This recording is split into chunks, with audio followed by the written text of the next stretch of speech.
You are staring at a blank screen. The deadline is in exactly 3 hours and your heart is pounding. Yet your hand is somehow opening a new tab to look at a video about ancient pottery.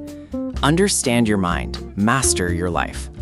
For a long time, you have probably told yourself that this is just a moral failing. You assume you are simply lazy or completely broken.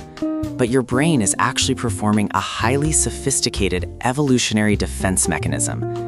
What if procrastination has absolutely nothing to do with managing your time? The reality is that your brain is actively trying to protect you from what it perceives as a mortal threat.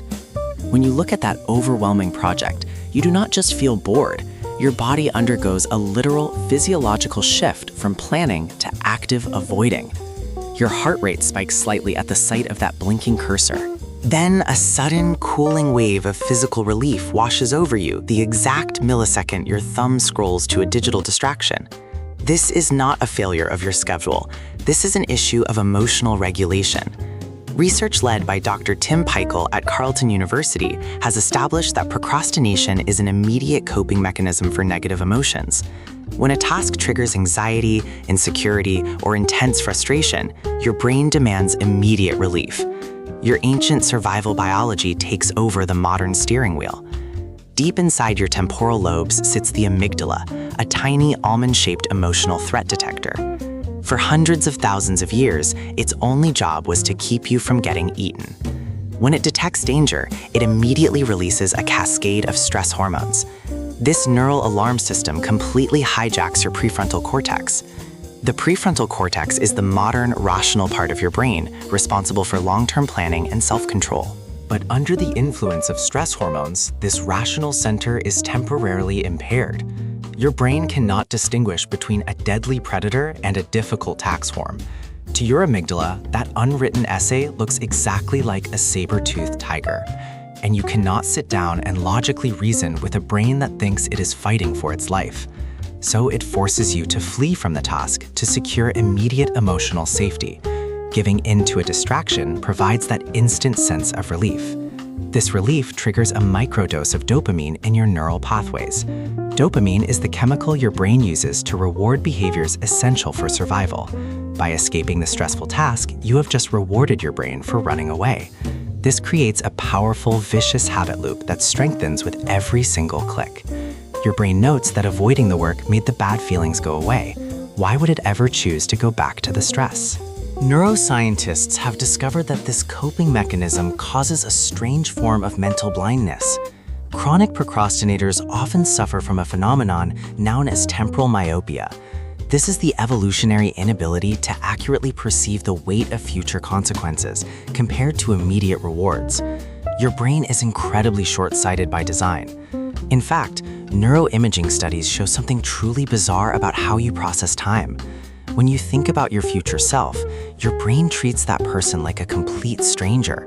The neural regions that light up when you think about yourself a few weeks from now are the exact same regions that light up when you think about a random celebrity. To your brain, saving work for tomorrow is literally making it someone else's problem. It feels highly rational to rob future you of time to secure present you's comfort. So let us reconstruct a typical day in the life of a hijacked brain. You wake up with the best intentions and a firm mental schedule. You sit down at your desk, determined to finally conquer the mountain of work. But the moment you open the file, a wave of subtle anxiety washes over you. Your amygdala flashes red, sensing the threat of potential failure or frustration. Before you even realize what is happening, your hand moves independently toward your phone. You find yourself reading a detailed article about medieval agriculture.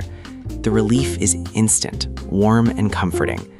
Hours slip away in a haze of low-grade guilt and digital comfort food. The visceral transition of time moves rapidly from an abstract future to an imminent threat.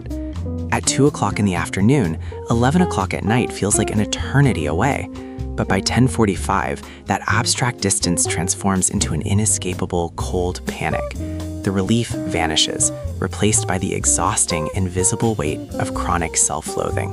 You finally force yourself to work out of sheer terror. You finish the task, but you promise yourself you will never live like this again.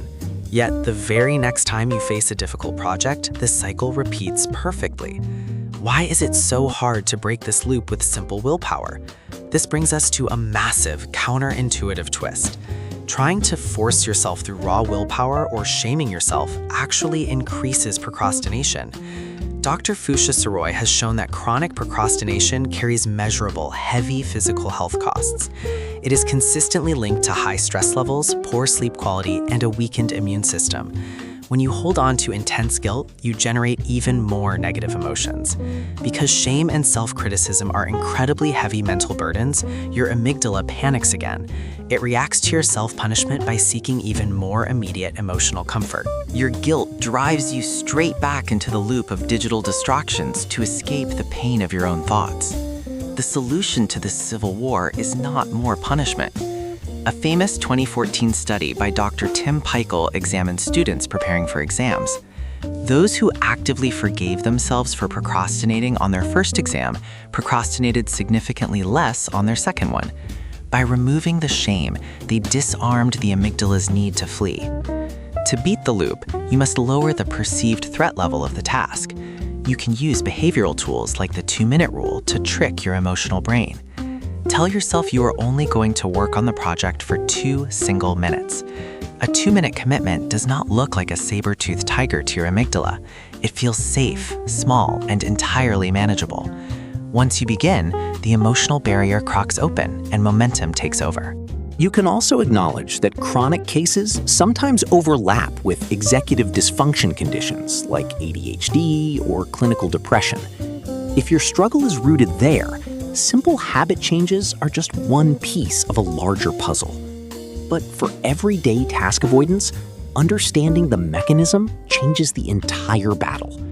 You are shifting the struggle from exhausting self-punishment to calm self-mastery. The next time you face a daunting project, take a deep breath. Recognize that the sudden urge to clean your room or check social media is just your brain trying to protect you. Forgive yourself for the impulse, lower the stakes, and just focus on the very first step. Suddenly, you are staring at that exact same blank screen, but the deadline no longer feels like a monster. Your heart is calm, your hands stay steady, and you finally write a single completed paragraph. Please like and subscribe for more.